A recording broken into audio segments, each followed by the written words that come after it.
দর্শক, আমরা আবারও ফরিদপুরের সহকর্মী খায়রুজ্জামান সোহাগের সঙ্গে যুক্ত হব, জানবো গম আবাদ নিয়ে বিস্তারিত তথ্য। সোহাগ, নিশ্চয়ই এখন শুনতে পাচ্ছেন, জানাবেন কৃষকরা এখন আসলে গমের বিপরীতে কি চাষে বেশি ঝুঁকছে এবং গম চাষ বাড়াতে কৃষি বিভাগ ইতোমধ্যে কোনো পদক্ষেপ নিয়েছে কিনা?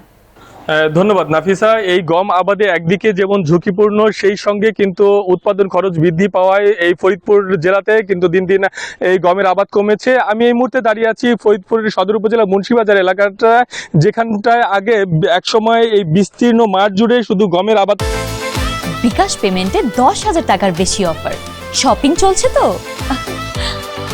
করা হতো, তবে বর্তমানে বিচ্ছিন্ন কয়েকটি যে জায়গা ছাড়া আমরা গমের আবাদ কিন্তু দেখতে পাচ্ছি না। এই গমের বিপরীতে আমরা দেখতে পাচ্ছি যে এখানে পেঁয়াজ, মসুর, কালো জিরা এবং সরিষা, এই ফসলগুলোর দিকে কিন্তু তারা ঝুঁকে যাচ্ছেন এবং সেই ফসলই কিন্তু বৃদ্ধি পাচ্ছে। আমরা একটু কথা বলতে চাই কৃষকদের সঙ্গে।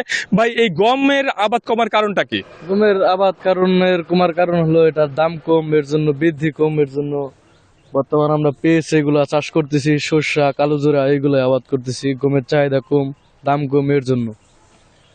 ধন্যবাদ আপনাকে। আপনি শুনতে পাচ্ছিলেন কৃষক যারা রয়েছে তারা বলছিলেন যে তাদের যে উৎপাদন খরচ সেই তুলনায় তারা ন্যায্য দাম পাচ্ছেন না, যার কারণে কিন্তু তারা এই গমের আবাদ কমিয়ে দিয়েছেন। আমরা কথা বলেছিলাম কৃষি সম্প্রসারণ অধিদপ্তরের সঙ্গে, তারা আমাদেরকে যেমনটি জানিয়েছেন যে তাদের এবছর লক্ষ্যমাত্রা ছিল 19,927 হেক্টর, কিন্তু সেই লক্ষ্যমাত্রা কমিয়ে 18,000 হেক্টর কিন্তু এই গমের আবাদ হয়েছে ফরিদপুর জেলাতে।